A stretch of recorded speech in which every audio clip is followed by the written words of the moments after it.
ഇക്ക, നമ്മുടെ ഉമ്മ എന്താ എഴുന്നേൽക്കാത്തത്? എത്ര നേരമായി? കടൽ പോലും ഇന്നേക്ക് ശബ്ദമില്ലാതെ നിന്നുപോയ പോലെ ആ ചെറിയ കുടിലിനകത്ത് ഒരു ഭയങ്കരമായ നിശബ്ദത. ഒരു ദിവസം കൊണ്ട് തന്നെ അനാഥരായി മാറിയ 5 വയസ്സുകാരി റനയും 10 വയസ്സുകാരൻ റഹീമും. മരണം എന്താണെന്ന് പോലും മനസ്സിലാക്കുവാൻ കഴിയാത്ത പ്രായം. റനയുടെ കണ്ണുകൾ നിറഞ്ഞു. അവൾ പതുങ്ങി റഹീമിനോട് ചോദിച്ചു, എന്താ നമ്മുടെ ഉമ്മ എഴുന്നേൽക്കാത്തത്? എനിക്ക് വിശക്കുന്നു ഇക്ക, നമ്മുടെ ഉമ്മയെ വിളിക്കി. ആ വാക്കുകൾ റഹീമിന്റെ ഹൃദയം കീറിയെടുത്തു. എന്തു പറയണമെന്നറിയാതെ അവൻ നിശബ്ദനായി നിന്നു. തന്റെ കുഞ്ഞനുജത്തിയെ ചേർത്ത് പിടിച്ചു. ഉമ്മ ഉറങ്ങുകയാണ് റനക്കുട്ടി, കുറച്ചു കഴിഞ്ഞാൽ എഴുന്നേൽക്കും എന്ന് അവൻ പറഞ്ഞു. പക്ഷേ ആ വാക്കുകളിൽ അവന് ആത്മവിശ്വാസം ഉണ്ടായിരുന്നില്ല. കാരണം അവനറിയാമായിരുന്നു ഉമ്മ ഇനി എഴുന്നേൽക്കില്ല എന്ന്. പക്ഷേ അത് റനയോട് പറയുവാൻ അവന് സാധിക്കാത്ത അവസ്ഥയാണ്. അങ്ങനെ കബറടക്കം കഴിഞ്ഞു. ആളുകളും ബന്ധുക്കളുമൊക്കെ പതിയെ മടങ്ങിപ്പോയി. ഒരു നേരം മുൻപ് നിറഞ്ഞിരുന്ന ആ ഇടം ഇപ്പോൾ വീണ്ടും ശൂന്യമായി. കടലോരത്തെ ആ കുടിലിൽ 5 വയസ്സുകാരി റനയും 10 വയസ്സുകാരൻ റഹീമും തനിച്ചായി. റന ഒന്നും മനസ്സിലാക്കാതെ തന്റെ ഇക്കയെ നെഞ്ചോട് ചേർത്ത് കിടന്നു. 10 വയസ്സുകാരൻ റഹീം കയ്യിൽ തന്റെ പഴയ ഉമ്മയുടെ ഫോട്ടോ. ആ ഫോട്ടോ മാത്രമാണ് ഇപ്പോൾ അവർക്കുള്ള ഏക ആശ്രയം. ഒരു നിമിഷം റഹീം ഒന്ന് ഫോട്ടോയിലേക്ക് നോക്കി. ഉമ്മ ഞങ്ങളെ വിട്ടുപോയല്ലോ എന്ന് മനസ്സിൽ അവൻ പറഞ്ഞു. അവൻ കരയുവാൻ പോലും ഭയപ്പെട്ടു. കാരണം റന കണ്ടാൽ അവൾ അത് ഭയക്കും. തന്റെ കുഞ്ഞനുജത്തിയെ കൂടുതൽ ചേർത്ത് പിടിച്ച് അവിടെ തന്നെ കിടന്നു. അതേസമയം വളരെ ദൂരത്ത് ഒരു രാജ്യത്ത് റഹീമിന്റെ ഉപ്പ സ്വന്തം ജീവിതത്തിൽ മുഴുകി. ഭാര്യയുടെ വാർത്ത പോലും അവന്റെ ഹൃദയത്തിൽ തൊടാത്തതുപോലെ. മക്കളെ വിളിക്കുവാനോ നാട്ടിലേക്ക് വരുവാനോ റഹീമിന്റെയും റനയുടെയും ഉപ്പയ്ക്ക് സമയമുണ്ടായിരുന്നില്ല. മാസം തോറും പണം അയക്കുന്നുണ്ടെങ്കിലും ആ പണം കുട്ടികളുടെ കയ്യിൽ കിട്ടിയിരുന്നില്ല. ആ പണം വന്നു ചേർന്നിരുന്നത് അവന്റെ ഉപ്പയായ മുഹമ്മദിന്റെ ജ്യേഷ്ഠന്റെ ഭാര്യ സീനത്തിന്റെയും കയ്യിലേക്കായിരുന്നു. ഉമ്മയുടെ മരണം കഴിഞ്ഞതോടെ ആ വീട്ടിലെ സ്വഭാവവും ശബ്ദവും എല്ലാം മാറി തുടങ്ങി. മുൻപ് സ്നേഹവും ചൂടും നിറഞ്ഞിരുന്ന ആ കുടിലിൽ ഇപ്പോൾ തണുത്ത സ്ഥലമായി മാറി. രാവിലെ സൂര്യൻ ഉദിക്കുന്നതിന് മുൻപ് തന്നെ മുഹമ്മദിന്റെ ഉമ്മയും ജ്യേഷ്ഠന്റെ ഭാര്യ സീനത്തും രനയെയും റഹീമിനെയും ഉണർത്തും. എഴുന്നേൽക്കൂ, ഇനിയും ഉറങ്ങണോ? കടുപ്പമുള്ള ശബ്ദങ്ങൾ മാത്രം. കുഞ്ഞുങ്ങളുടെ ഉറക്കം തകർത്തു അവരുടെ കയ്യിൽ ഭാരമുള്ള ജോലികൾ നൽകി. ചെറിയ രന കയ്യിൽ വസ്ത്രക്കൂമ്പാരമായി വെള്ളത്തിൽ കാൽമുക്കി വിറച്ചുകൊണ്ട് തുണി അലക്കുന്നു. റഹീം റനയും ചെറിയ പ്രായത്തിൽ തന്നെ വിരൽ മുറിയുന്നത് വരെ വിറക് വെട്ടിക്കൊണ്ടേയിരിക്കുന്നു. ചുള്ളിക്കരികിൽ പുക്കുകൊണ്ടു കണ്ണുകൾ ചുവന്നു. വേഗം ചെയ്, അലസമായി നിൽക്കണ്ട എന്നിങ്ങനെ കുത്തുന്ന ശബ്ദങ്ങൾ മാത്രം. ആരുടെയും കണ്ണിൽ കണ്ണുനീരില്ല, ആരുടെയും മനസ്സിൽ ദയയില്ല. ഒരിക്കൽ സ്നേഹത്തോട് വിളിച്ചിരുന്ന പേരുകൾ ഇപ്പോൾ ഉത്തരവുകളായി മാറി അവർക്ക്. റനയുടെ ചെറുകൈകൾ വേദനിച്ചു.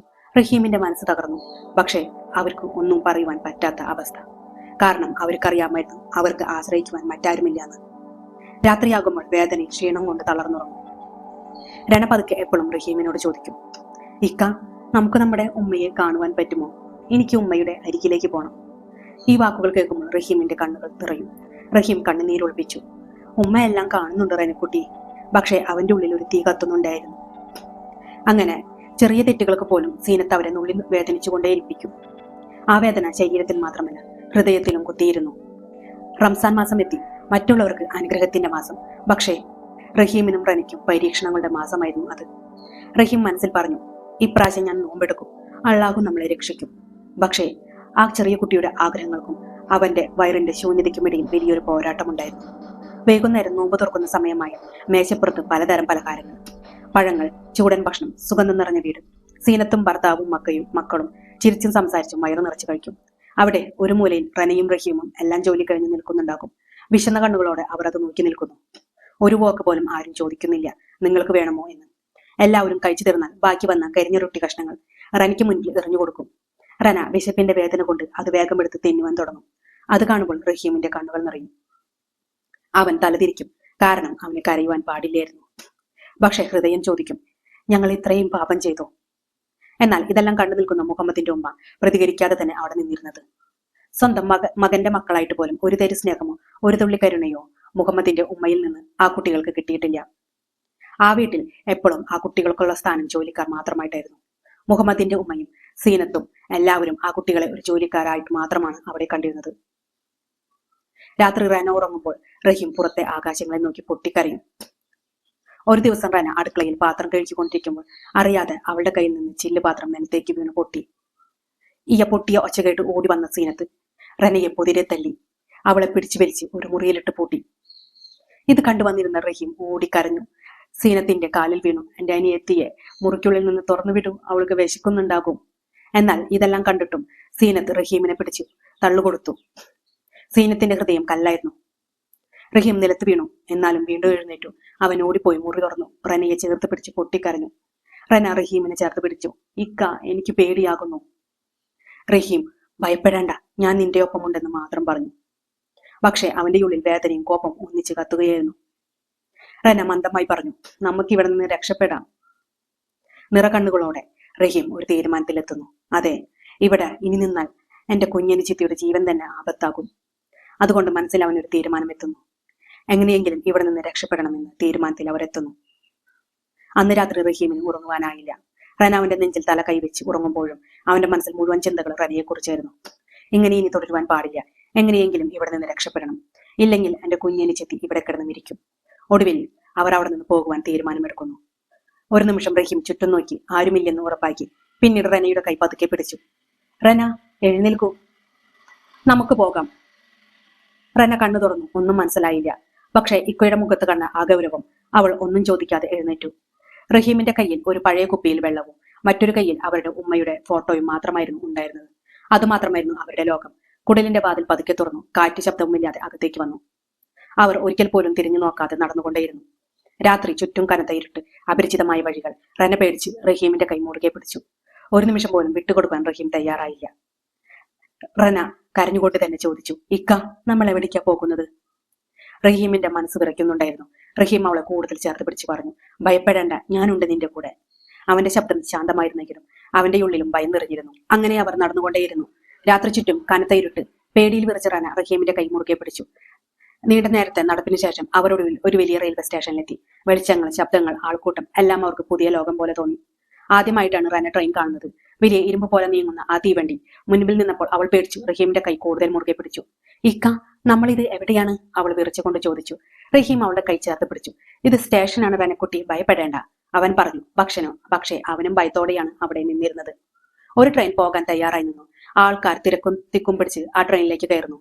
ഒരാൾക്കും മറ്റൊരാളെ നോക്കുവാൻ സമയമില്ല.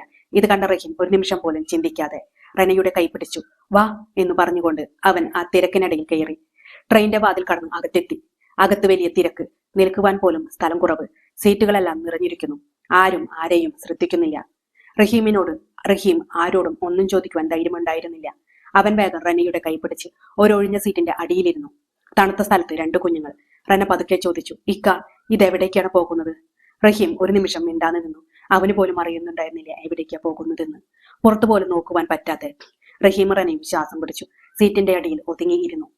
ട്രെയിനിന്റെ ശബ്ദം, ആൾക്കൂട്ടത്തിന്റെ തിരക്ക് അവരുടെ ചെറിയ ഹൃദയങ്ങൾ കൂടുതൽ പേടിച്ചു. വിശപ്പ് അതേപ്പോൾ സഹിക്കാൻ പറ്റാത്ത വേദനയായി മാറി. രാത്രി ഒന്നും കഴിക്കാൻ പറ്റിയിരുന്നില്ല അവർക്ക്. അപ്പോഴാണ് ടിക്കറ്റ് പരിശോധനയ്ക്ക് ടി അവിടേക്ക് എത്തിയത്. ടിയുടെ കണ്ണുകൾ ഉടനെ തന്നെ സീറ്റിന്റെ അടിയിൽ ഒളിച്ചിരിക്കുന്ന അവരെ കണ്ടു. ടി ഉടനെ തന്നെ അവരെ ദേഷ്യത്തിൽ നോക്കി. റഹീമും റനയും ഒരു നിമിഷം ടിയെ കണ്ടപ്പോൾ വേഗം തന്നെ അതിന്റെ ഉള്ളിൽ നിന്ന് പുറത്തേക്ക് കടന്നു. ടി ദേഷ്യത്തിൽ അവരോട് ചോദിച്ചു, ടിക്കറ്റ് എടുക്കാതെ ഒളിച്ചിരിക്കുന്നുവോ? പേടിച്ച് റന റഹീമിന്റെ കൈകൾ മുറുകെ പിടിച്ചു. നിങ്ങളുടെ ടിക്കറ്റ് എവിടെയാണ്? ആ ചോദ്യത്തിന് മുന്നേ റഹീമിന്റെ ശബ്ദം വിറച്ചു. അവൻ വിറച്ചുകൊണ്ട് തന്നെ പറഞ്ഞു, ടിക്കറ്റ് ഇല്ല, ഞങ്ങളുടെ ഉമ്മ മരിച്ചു. എവിടേക്ക് പോകണമെന്നറിയാതെ ഞങ്ങൾ ഈ ട്രെയിനിൽ കയറിയതാണ്. റഹീം പറഞ്ഞു. ടിയുടെ മുഖത്ത് ദയയുടെ ഒരു തുള്ളി പോലും ഇല്ലായിരുന്നു. ഉമ്മ മരിച്ചാൽ വീട്ടിലിരിക്കണം, ടി കടുപ്പത്തോടെ പറഞ്ഞു. റന പേടിച്ചു കരഞ്ഞു. റഹീമിന്റെ കൈ റനയെ മുറുകെ പിടിച്ചു. പക്ഷെ അവരുടെ കണ്ണുനീർ ആരെയും സ്പർശിച്ചില്ല. അടുത്ത സ്റ്റേഷനിൽ തന്നെ ടി അവരെ ദേഷ്യത്തിൽ തന്നെ ഇറക്കി പുറത്തേക്ക് വിട്ടു. ട്രെയിൻ വീണ്ടും മുൻപോട്ട് പോയി. പിന്നിൽ 2 കുഞ്ഞുങ്ങൾ ഒറ്റപ്പെട്ട നിലയിൽ. എവിടേക്ക് പോകണം, എന്ത് ചെയ്യണമെന്നറിയില്ല. അവർ പതുക്കെ റോഡിലൂടെ നടക്കുവാൻ തുടങ്ങി. നേരം വെളുത്തു. സൂര്യൻ ഉയർന്നു. ചൂട് കൂടി. റഹീം തന്റെ ചെറിയ സഞ്ചിയിൽ നിന്ന് ഒരു കുപ്പി വെള്ളമെടുത്ത് റനക്കുട്ടിക്ക് കൊടുത്തു. റന കരഞ്ഞുകൊണ്ട് പറഞ്ഞു, ഇക്ക, എനിക്ക് വിശക്കുന്നു. ആ വാക്കുകൾ റഹീമിന്റെ ഹൃദയം തളർത്തി. റഹീം റനയുടെ കൈ പിടിച്ചു. വീണ്ടും ഏറെ ദൂരം നടന്നു. എവിടേക്ക് പോകണം, എന്ത് ചെയ്യണമെന്ന് അവന് അറിയില്ലായിരുന്നു. വിശപ്പും ക്ഷീണവും ചേർന്ന് 2 പേരും തളർന്നു. പെട്ടെന്ന് തന്നെയായിരുന്നു റന റഹീമിന്റെ കൈ പിടിച്ചിരുന്ന് പെട്ടെന്ന് കുഴഞ്ഞു വീണത്. റനക്കുട്ടിയെന്ന് ഉറക്കെ റഹീം കരഞ്ഞു വിളിച്ചു. അവൻ അവളുടെ കൈകൾ എടുത്തു. പേടിക്കേണ്ട റനക്കുട്ടി, ഞാൻ ഇപ്പോൾ വരാം എന്ന് പറഞ്ഞുകൊണ്ട് അവളെ പതുക്കെ അവിടെ ഇരുത്തി. റഹീം വേഗം തന്നെ ഓടി. അവന് വേറെ വഴിയുണ്ടായിരുന്നില്ല. ഓടി അവൻ ഒരു ഹോട്ടലിന്റെ മുൻപിലെത്തി. ചേട്ടാ, എനിക്ക് കുറച്ച് ഭക്ഷണം തരുമോ? എന്റെ അനിയത്തിക്ക് കൊടുക്കുവാനാണെന്ന് ഹോട്ടലുടമയോട് ചോദിച്ചു. എന്നാൽ ഹോട്ടലുടമ റഹീമിനെ ആട്ടിയിറക്കി വിട്ടു. ഒരു തുള്ളി ഭക്ഷണം പോലും നിങ്ങൾക്ക് ഇവിടെയില്ല, രാവിലെ തന്നെ വന്നോളും ഇതുപോലെയുള്ള ഒരുത്തര് എന്ന് പറഞ്ഞുകൊണ്ട് തന്നെ അവനെ അവിടെ നിന്ന് പുറത്താക്കി. ഒരാൾ പോലും റഹീമിന് തിരിഞ്ഞു നോക്കിയില്ല. ഒരാളും അവനെ സഹായിച്ചില്ല. അവൻ പലരുടെ മുൻപിൽ കൈനീട്ടി ഒരു നേരത്തെ ഭക്ഷണത്തിന് വേണ്ടി.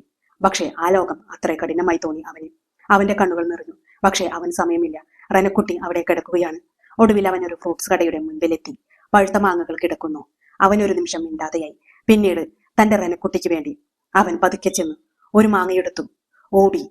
എടക്കള്ള, കടക്കാരൻ വിളിച്ചു. അവന്റെ പിന്നാലെ ഓടി. റഹീം പേടിച്ച് കാലു വേഗത്തിൽ തന്നെ ഓടി. കണ്ണുനീരോടെ, നിറകണ്ണുകളോടെ അവൻ പെട്ടെന്ന് തന്നെ ഓടി. നാട്ടുകാരെല്ലാവരും അവനെ ഓടിപ്പിച്ചു. നാട്ടുകാരെല്ലാവരും ഓടിച്ചപ്പോഴും റഹീമിന്റെ മനസ്സിൽ തന്റെ കുഞ്ഞനുചിത്തിയുടെ മുഖമായിരുന്നു. എങ്ങനെയെങ്കിലും അവൾക്ക് ഈ മാങ്ങ കൊണ്ടുകൊടുക്കണമെന്ന് മാത്രമായിരുന്നു അവന്റെ ചിന്ത. ഒടുവിൽ അവൻ ഓടിക്കൊണ്ടേയിരുന്നു, ശ്വാസം മുട്ടി ഭയത്തോടെ. അവന്റെ ഉള്ളിൽ അവന്റെ കുഞ്ഞിപ്പെങ്ങളുടെ മുഖം മനസ്സിൽ കരുതിക്കൊണ്ട് തന്നെ. ഒടുവിൽ അവൻ ഓടിയെത്തി തന്റെ റെനയുടെ അടുത്തെത്തി. ആളുകൾ ആരും അവനെ എടുത്തില്ല എന്ന് മനസ്സിലായി. അവൻ റെനക്കുട്ടിയുടെ അരികിലേക്ക് വേഗം ഓടിച്ചെന്നു. ഉറക്കെ റെനക്കുട്ടി എന്ന് വിളിച്ചു. പക്ഷേ റെനക്കുട്ടിക്ക് അനക്കമുണ്ടായിരുന്നില്ല. അവൻ വീണ്ടും വിളിച്ചു, റെന, എഴുന്നേൽക്കൂ, ഞാൻ നിനക്ക് മാങ്ങ കൊണ്ടുവന്നിരിക്കുന്നു. അവളുടെ കൈകൾ പിടിച്ചു. പക്ഷേ അവളുടെ കൈകൾ തണുത്തിരുന്നു. ആ നിമിഷം റഹീമിന്റെ ഹൃദയം നിശ്ചലമായി. അവന് മനസ്സിലായി, തന്റെ റെനക്കുട്ടി തന്നെ തനിച്ചാക്കി ഈ ലോകം വിട്ടു പോയിരിക്കുന്നുവെന്ന്. റെന ഇനിയില്ല. അവൻ റെനയെ ചേർത്ത് പിടിച്ചു ഉറക്കെ പൊട്ടിക്കരഞ്ഞു. ആ കരച്ചിലിൽ ഒരു സഹോദരന്റെ ഹൃദയം തകർന്ന ശബ്ദമായി. ആ സമയത്ത് സൈക്കിൾ ചവിട്ടി ഒരു വൃത്തൻ അവിടെ എത്തി. കരീംബായി നേരെ റഹീമിന്റെ അരികിലിരുന്നു. എന്താ മകനെ എന്ന് മൃദുവായി ചോദിച്ചു. റഹീം കണ്ണുനീരോടെ നടന്നതെല്ലാം പറഞ്ഞു. ഓരോ വാക്കും വേദന നിറഞ്ഞത്. കരീംബായിയുടെ കണ്ണുകൾ നിറഞ്ഞു. അവൻ പതുക്കെ റഹീമിന്റെ തോളിൽ കൈവച്ചു. ഇനി നീ ഒറ്റയ്ക്കല്ല. ആ വാക്കുകൾ റഹീമിന് ഒരു ആശ്വാസമായി. റെനയുടെ മരണത്തെ സ്വന്തം കൺമുന്നിൽ കണ്ട് തകർന്നിരിക്കുന്ന ആ കുട്ടിക്ക് കരീംബായി ഒരു അഭയം നൽകി. കരീംബായി റഹീമിനെ തന്റെ കൂടെ കൊണ്ടുപോയി. ഒരു ചെറിയ മെക്കാനിക്കൽ കടയായിരുന്നു കരീംബായിക്ക്. അവിടെയായിരുന്നു കരീംബായിയുടെ ലോകം. അങ്ങനെ കരീംബായി റഹീമിനെയും ആ ജോലി പഠിപ്പിച്ചു. കരീംബായി അവനെ ജോലി ചെയ്യിപ്പിച്ചു, പഠിപ്പിച്ചു, സ്നേഹം കൊടുത്തു. അങ്ങനെ ദിവസങ്ങൾ കടന്നു. അവന്റെ മനസ്സിൽ വേദന മായാതിരുന്നെങ്കിലും റഹീം ശക്തനായി. അവന്റെ ഹൃദയത്തിൽ ഒരു വേദനയും ഒരു ഓർമ്മയും റെനക്കുട്ടി എന്നുമുണ്ടായിരുന്നു. അങ്ങനെ വീണ്ടും വർഷങ്ങൾ കടന്നു. അവൻ ആ ചെറിയ മെക്കാനിക്കൽ കടയിൽ കഷ്ടപ്പെട്ട് ജോലി ചെയ്തു. പകൽ മുഴുവൻ എഞ്ചിൻ ശബ്ദങ്ങൾ, എണ്ണപ്പൊടി, ചൂടും വേദനയും. രാത്രി വന്നാൽ മൗനം, ഓർമ്മകൾ.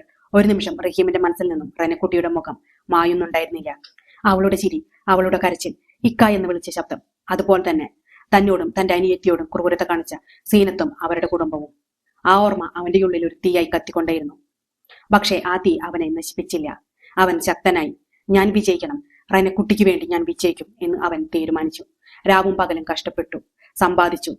കരീംബായിയുടെ കരുതൽ അവൻ വളർന്നു. വർഷങ്ങൾ കടന്നുപോയി. ചെറിയ കുട്ടിയായിരുന്ന റഹീം ഇപ്പോൾ ശക്തനായ ഒരു യുവാവായി മാറി. ഒടുവിൽ ഒരു ദിവസം സ്വന്തമായി ഒരു വലിയ മെക്കാനിക്കൽ കട തുടങ്ങി. ആ കടയുടെ പേര് റെന വർക്ക്ഷോപ്പ്. അവൻ ആ പേര് നോക്കി നിന്നു. കണ്ണുകളിൽ കണ്ണുനീർ നിറഞ്ഞു. റെനക്കുട്ടി, ഇത് നിനക്കായി, അവൻ മൃദുവായി പറഞ്ഞു. അവളില്ലെങ്കിലും അവളുടെ ഓർമ്മ അവന്റെ വിജയമായി മാറി. ആ ചെറിയ കുട്ടി ഒരു വലിയ ജീവിതം തന്നെ നിർമ്മിച്ചു. പക്ഷേ അവന്റെ ഹൃദയം ഇപ്പോഴും ശൂന്യമാണ്. എന്നാൽ മറുഭാഗത്ത് കാലം മറ്റൊരു കഥ എഴുതിക്കൊണ്ടേയിരിക്കുകയായിരുന്നു. റഹീമിന്റെയും റെനയുടെയും ഉപ്പ മുഹമ്മദ് ജീവിതം അത്ര സുഗമമായിരുന്നില്ല. വിദേശത്തെ ജീവിതം ഒടുവിൽ തകർന്നു. പണം, സൗഖ്യം എല്ലാം കൈവിട്ടുപോയി. ഒടുവിൽ നാട്ടിലേക്ക് മടങ്ങി. പക്ഷേ മുഹമ്മദിനെ കാത്തിരുന്നത് ആശ്വാസമല്ലായിരുന്നു. ഒരു വലിയ അപകടം. മുഹമ്മദിന്റെ ശരീരം തളർന്നു. ജീവിതം മുഴുവൻ മാറി. നടക്കുവാനും നിൽക്കുവാനും ബുദ്ധിമുട്ടായി. അങ്ങനെ അവൻ തന്റെ വീട്ടിലേക്ക് പോയി. എന്നാൽ ജ്യേഷ്ഠനും ജ്യേഷ്ഠന്റെ ഭാര്യ സീനത്തിനും അപ്പോൾ തന്നെ മുഹമ്മദും മുഹമ്മദിന്റെ അമ്മയും ഒരു ഭാരമായി മാറിയിരുന്നു. അങ്ങനെ ജ്യേഷ്ഠനും ജ്യേഷ്ഠന്റെ ഭാര്യ സീനത്തും കൂടി മുഹമ്മദിനെയും മുഹമ്മദിന്റെ അമ്മയെയും വീട്ടിൽ നിന്ന് ഇറക്കി വിട്ടു. അവർ ചെറിയൊരു കുടിലിൽ മുഹമ്മദും മുഹമ്മദിന്റെ അമ്മയും താമസമാക്കി. പക്ഷേ അവർ പട്ടിണിയിലായിരുന്നു. അപ്പോഴും മുഹമ്മദിന് തന്റെ കുഞ്ഞുമക്കളുടെ മുഖം ഓർമ്മയിൽ വന്നത്. വർഷങ്ങൾ പിന്നെയും കടന്നുപോയി. കാലം ഒരാളെയും വിടാതെ പിന്തുടർന്നു. എല്ലാവർക്കും അവരുടേതായ ഭാഗം നൽകി. സീനത്തും കുടുംബവും ഒരിക്കൽ അഭിമാനത്തോടെ ജീവിച്ചിരുന്നവൾ ഇപ്പോൾ അവളും പെരുവഴിയിലാണ്. തന്റെ സ്വന്തം മക്കൾ പല വഴിക്ക് പോയി. സീനത്തിന്റെ ഭർത്താവ് മരിച്ചു. സീനത്തിന് എവിടേക്ക് പോകണമെന്നറിയാത്തയായി ആ ചെറിയൊരു കുടിലിൽ അവൾ തന്നെ തനിച്ച് കഴിയുകയാണ്. സമ്പത്ത് പോയി, സന്തോഷം പോയി, അഹങ്കാരം പോയി. അതിനിടയിൽ ഒരു ദിവസം റഹീം തന്റെ താട്ടിലേക്ക് തിരിച്ചു വന്നു. ഇപ്പോൾ അവൻ പഴയ കുട്ടിയല്ല, ശക്തനായ ഒരാൾ. സ്വന്തം കൈയാൽ ജീവിതം നിർവായി. പക്ഷെ അവന്റെ മനസ്സിൽ ഇപ്പോഴും റെനക്കുട്ടി മായാതെ കിടക്കുന്നുണ്ടായിരുന്നു. അവൻ ആദ്യം മുഹമ്മദിന്റെ അരികിലേക്ക് പോയി. മുഹമ്മദ് ഒരു നിമിഷം റഹീമിനെ കണ്ട ഉടനെ നിറകണ്ണുകളുമായി ചെയ്തതിനൊക്കെ തെറ്റു പറഞ്ഞു. റഹീം ഒന്നും പറയാതെ തന്നെ അവിടെ നിന്ന് ഇറങ്ങി. പിന്നീട് നേരെ പോയത് സീനത്തിന്റെ അരികിലേക്കായിരുന്നു. റഹീം സീനത്തിന്റെയും തളർച്ച കണ്ടു. സീനത്തിന് റഹീമാണ് വന്നിരിക്കുന്നതെന്ന് പറഞ്ഞപ്പോൾ ഒരു നിമിഷം പൊട്ടിക്കരഞ്ഞു. താൻ ചെയ്ത തെറ്റിനൊക്കെ മാപ്പ് ചോദിച്ചു. സീനത്ത് റഹീമിനെ കണ്ടപ്പോൾ തല ഉയർത്തി നിൽക്കുവാൻ പോലും പേടിച്ചു. റഹീം മുൻപിൽ നിന്നു. ഒരു നിമിഷം പഴയ ഓർമ്മകൾ എല്ലാം അവന്റെ മനസ്സിൽ കടന്നു. റെനക്കുട്ടിയുടെ കരച്ചിൽ, ആയിരണ്ട മുറി, വിശപ്പ്, വേദന. പക്ഷെ അവൻ കണ്ണടച്ചു, ശ്വാസം വിട്ടു. ഞാൻ നിങ്ങളോട് ക്ഷമിച്ചിരിക്കുന്നു എന്ന് മാത്രം അവൻ പറഞ്ഞു. സീനത്തിന്റെ കണ്ണുകളിൽ കണ്ണുനീർ നിറഞ്ഞു. അവൾക്ക് സംസാരിക്കുവാൻ പോലും കഴിഞ്ഞില്ല. റഹീം തിരിഞ്ഞു നടന്നു. ആ വീട്ടിൽ നിന്ന്, ആ വേദനയിൽ നിന്ന് അവൻ പുറത്തിറങ്ങി ആകാശത്തേക്ക് നോക്കി മൃദുവായി പറഞ്ഞു, റൈനക്കുട്ടി, നമ്മൾ ജയിച്ചിരിക്കുന്നു. കാറ്റ് പതുക്കെ അവനെ തൊട്ടു. ഒരു